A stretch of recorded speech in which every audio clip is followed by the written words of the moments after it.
What comes up to your mind if I tell you to think of a Minecraft server? Do you think of the old simple minigame servers, such as Mineplex? Or does your personal survival server come up? Or hey, maybe even the overdose of coins, ranks, and $43 worth VIP packs? Or hey, even loot boxes? I wouldn't blame you, because that's what the landscape has grown to be. Because Minecraft servers have gone through a very long, very deep, and very spiky road. And my purpose today is for you to learn about the history, changes, and downfall leading to the entire landscape being the way it is right now. And let's go and start by the very beginning, because there's a lot to talk about this time. Multiplayer was added to Minecraft on August 2009 with the update for Minecraft Classic 0.30, but it was extremely lackluster, only letting you play creative. But later, Minecraft Alpha came out, and with it, the start of survival multiplayer. It gave you the ability to actually host and start SMPs, and from then onwards, more and more servers came out. Most being private and not even lasting too long, not being anything too different from what you probably have with your own friends. Although there was a server called nerd.nu which was the closest thing to a large organized public network like the ones we have right now. But that was very far from the first server. In fact, older servers still exist currently, like the famous Minecraft Online or Toby2T, which you probably know anyways. But those weren't full networks, they were just SMPs. And hey, you probably have heard that word many times, but some people don't even know what it means. SMP stands for Survival Multiplayer and was a term originated roughly around 2010 for Minecraft Alpha. Although it became much more widespread, as in 2020, YouTubers like Dream and his colleagues popularized the terminology again. So, like I said, Minecraft servers were basically just your private server you had with your friends now, although in the much lackluster old versions of Alpha. But that only lasted until roughly mid-2010, when something special came out. Bukkit happened. As in 2010, small team led by Dinnerbone, Grum, Evil Seth, and Fieldmaster decided to counter the fact vanilla servers came basically naked out of the box with absolutely no features to customize it. And they had an idea.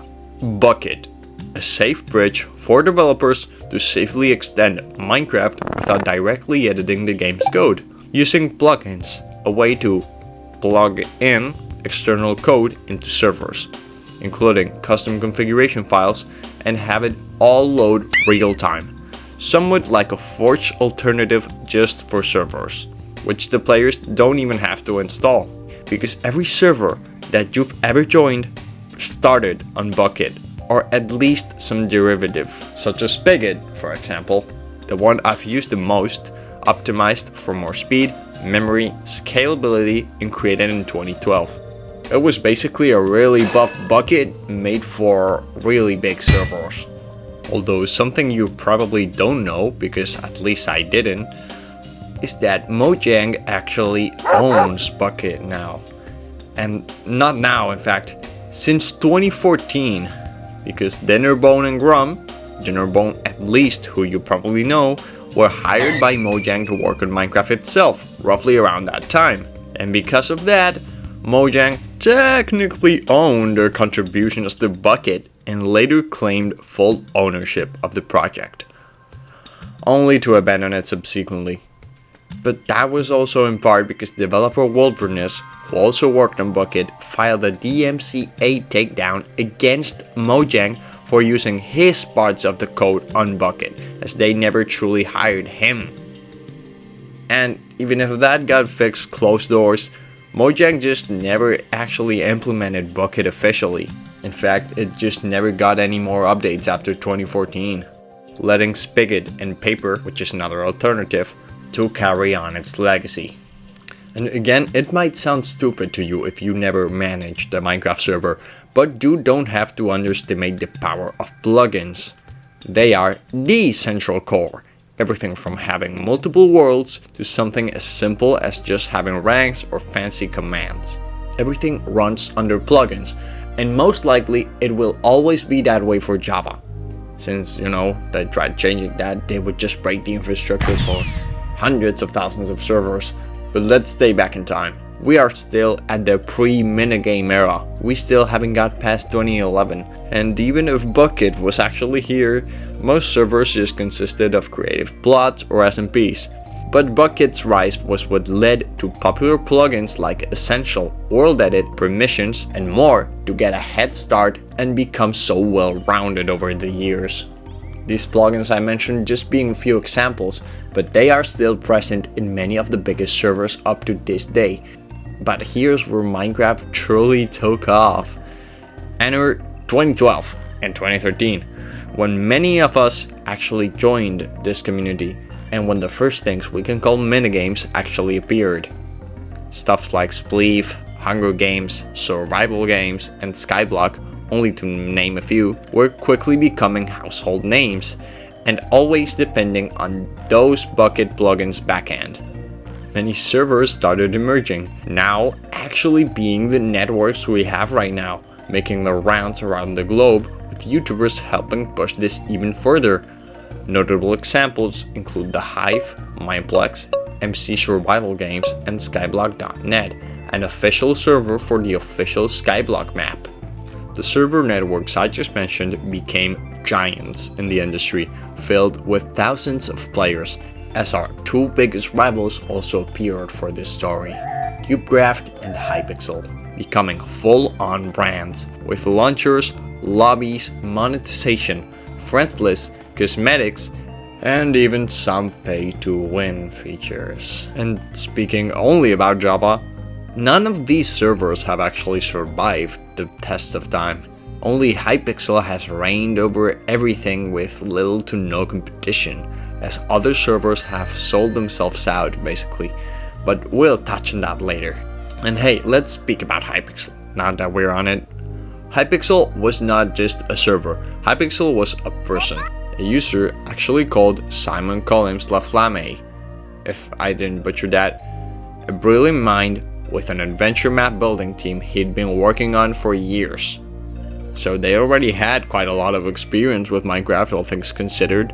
You can still see and download their works at the oldest videos from their YouTube channel. He was the creator of famous maps like Herobrine's Return, Wrath of the Fallen, and his most popular, Herobrine's Mansion. He was around 20 years old at the time and was already known about the community for his work, so the server already had a kickstart.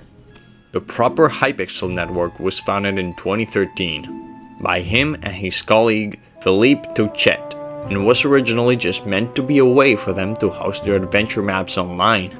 But it quickly became a far bigger project as it expanded into custom original minigames like TNT Run, Walls, and Quakecraft.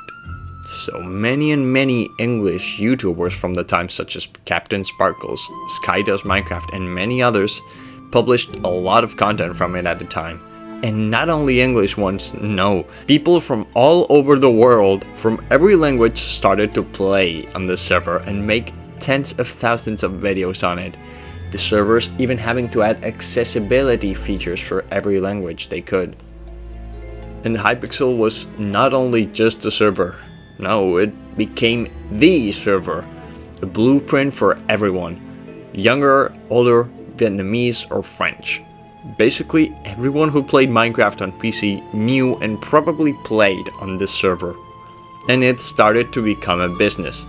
Not for Hypixel, but for all these aforementioned servers too. And look, don't you dare blame them, because it's true that these servers have to pay for maintenance, which is a cost, and that's how they started to integrate standard donation models for most servers, some starting to give out ranks with small perks when you donated, although some servers took it a bit to the extreme. Even though the biggest servers were just these four and were pretty clean all things considered, smaller networks also tried to milk the cow dry, offering surprisingly advantageous content for real-world money.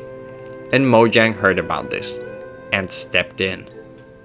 Because when you buy Minecraft, as with almost every other piece of media, you're agreeing to their EULA, their end user license agreement.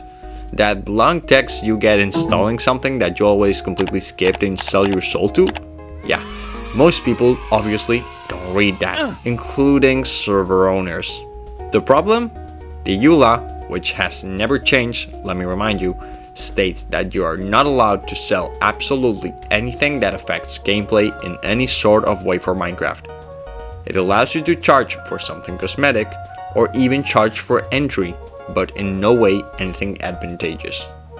And in June of 2014, they announced that they will grab their torches and pitchforks and start to manhunt every server which refused to follow the rules, featuring kits, ranks, and generally just the gear that was considered pay to win, instantly killing a lot of servers' entire monetization schemes overnight.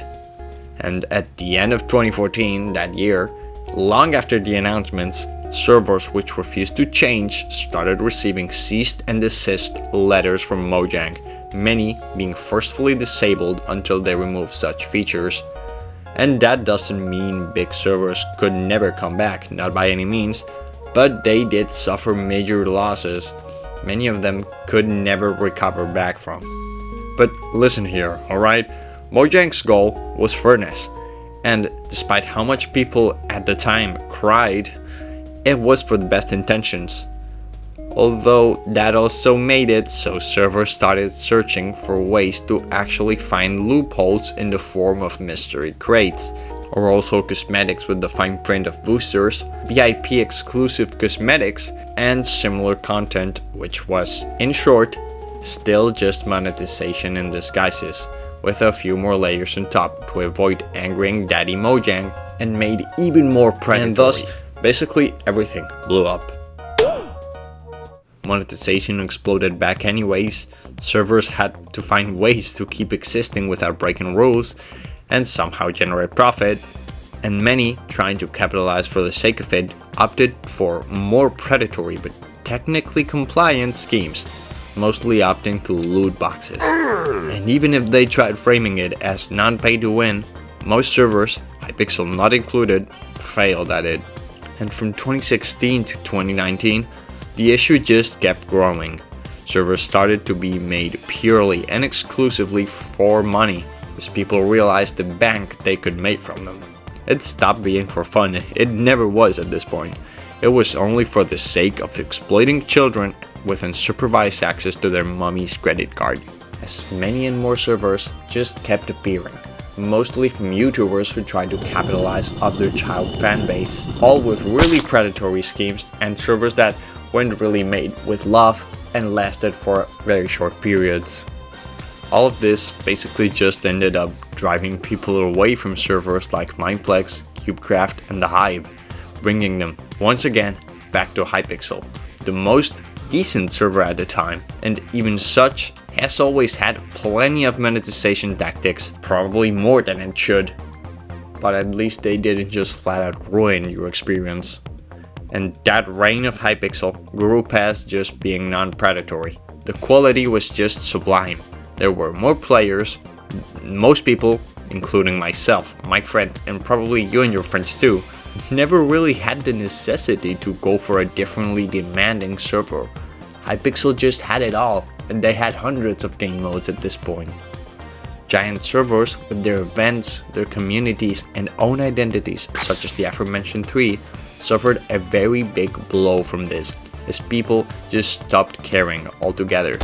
Out of these three, Mineplex failed to adapt to the EULA changes, and just bled out until its heart stopped beeping, shutting down in May of 2023 with just under 300 players the day before it was shut down. A far cry and a really sad contrast from the actual Guinness record-setting 34,000 players they once peaked in 2015. The Hype opted away from Java, seeing how stupidly easy it was to fill their pockets with the new console-friendly Bedrock, almost instantly pulling their plug on the Java server in 2021.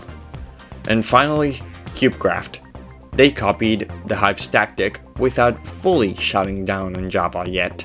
They're currently the biggest Bedrock server too, by far, reaching upwards of tens of thousands of players daily. And listen, I was a really big sucker from CubeCraft in Java, and for the making of this video, I ventured into CubeCraft after years and years, and it has somehow been Bedrockified. I don't quite know how to explain this. They basically force you to use their custom texture pack, and it looks like a lot of things are just copied exactly the same from the Bedrock server, which can be a good or can be a bad thing depending on your point of view. I didn't find any hackers, but I did find quite a few tryhards. I'm also glad to see all the cosmetics I earned back in the day are still here, although something's wrong with them because they're said to be obtained the same day. But hey, the server is clearly in a constant decline though. As for the day I wrote this clip and documented this, the player count was peaking at 700, not far from the 300 Mineplex died at. But hey, they're probably able to maintain this because of the Bedrock golden goose that it is. So, seeing everyone just migrates to Bedrock, it must be amazing, right? It must be perfect. So let's see what they offer. I really do. No, you don't. Does your water taste funny? Does your chest feel fine? Yeah. What?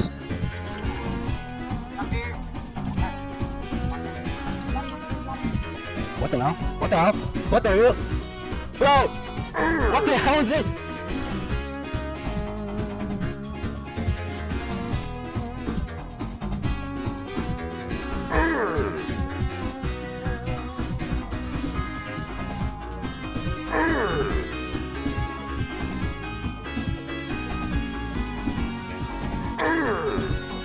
And here it was, Minecraft Bedrock, the present, where monetization reigns and where every server is made exclusively and only for the purpose of being monetized, exploited, and milked as much as it can. CubeCraft and the Hive, by far the two biggest servers on Bedrock, as they put all of their focus and resources into it. And it hurts to say this, believe me, because when I was younger, the Hive actually used to be my other go-to server. But just look at everything they try to sell you now. Look at the buy now buttons, the ranks, the passes, all in your face. In Java, at least it was hidden or in websites, but not here. It's almost basically like playing a mobile game with ads. And it's far from the worst. Just look at CubeCraft, another server we all cherished, now transformed into whatever bullshit is this, because they quite literally sell a 90-day subscription pass for every game mode. Each one is roughly around 20 USD or euros, and yeah, just why not? And hey, back in the day we all complained about ranks for the same price on Java. Lifetime ranks? Oh. Every server on Bedrock features a ginormous storefront for cosmetics, ranks, and whatever. And the funniest thing is that nothing is cheaper than 8 USD or roughly the same for euros. What also baffles me is that they seem to care a lot about the storefronts and the cosmetics and the crates and loot boxes and all the events, but not in the actual game modes. And I won't lie to you, I don't really like Bedrock, okay? I'm not the biggest fan of Bedrock. I respect it because it's a version for my favorite game that you can enjoy from every platform. And I'm sure there's a lot of people out there who actually have a lot of really good memories with it. But what's true is that it's an objectively worse version of Minecraft. And they're not precisely enticing you to play this, because there's a lot of problems with these game modes, mostly hackers that haven't been solved for years. And it was my second or my third game on the Hive, and I encountered a hacker flying. And I'm not just speaking out of my first experience or out of my mind. No, don't worry, I actually have played much more than I'd like to admit on the console version of Bedrock, since not every friend of mine could have Java. And yeah, I have to admit, these minigames are pretty polished, yeah, but they seem stale. They've been the same for years, since basically the last few times I played here when they came out 5 years ago, and barely add anything.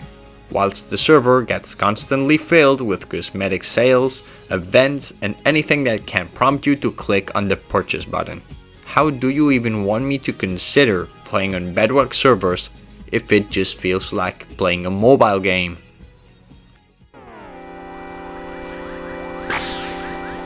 That makes a lot of sense though.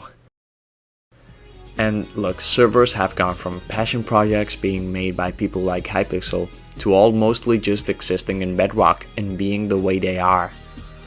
It's actually just baffling seeing how the biggest servers which wanted the most money actually migrated entirely to Bedrock, abandoning their Java counterparts 3 or 4 years later. But look, there are still many small passion projects, small SMPs, modded servers, even anarchy servers like 2b2t are still worth your time. But these aren't small indie servers anymore.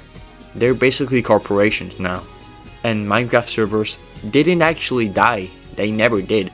They just stopped being ours. And even if there are still good servers, that doesn't mean this will get any better. Java servers are still constantly under pay-to-win monetization schemes and will probably continue to be, as many YouTubers constantly expose this, like for example SalC1, shameless plug, like I love this guy. The only true competitor, like I said, to all servers right now is and will probably only be Hypixel for a very long time. Hypixel even reached the highest concurrent player count in history for Minecraft Java, with a whopping 216,000 people playing online simultaneously in April of 2021. That was at a time in which all other servers had basically died or started to rot, and that made it so everyone just didn't have any options and migrated to Hypixel. And that's basically it. There are no more foreseeable changes. As far as we know, this is where we are. And unless a server with even more game modes pushed by some really famous YouTuber or something comes out, Hypixel will just continue being the king. And this is a really prime example of what happens when you give so much power to creators. It's basically a double-edged weapon, as they turn something so childish and innocent like Minecraft minigames into the most corporate, soulless business models that you can imagine.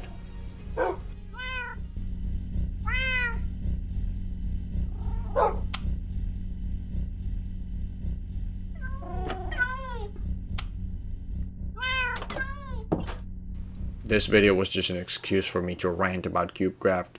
I just can't get over this. Like, the fucking passes for each game mode, that's like heartbreaking. Do you know how many game modes there are? Do you know how many passes exist? Each $10? Dude, this is just, look at this shit. I'm gonna shut up now.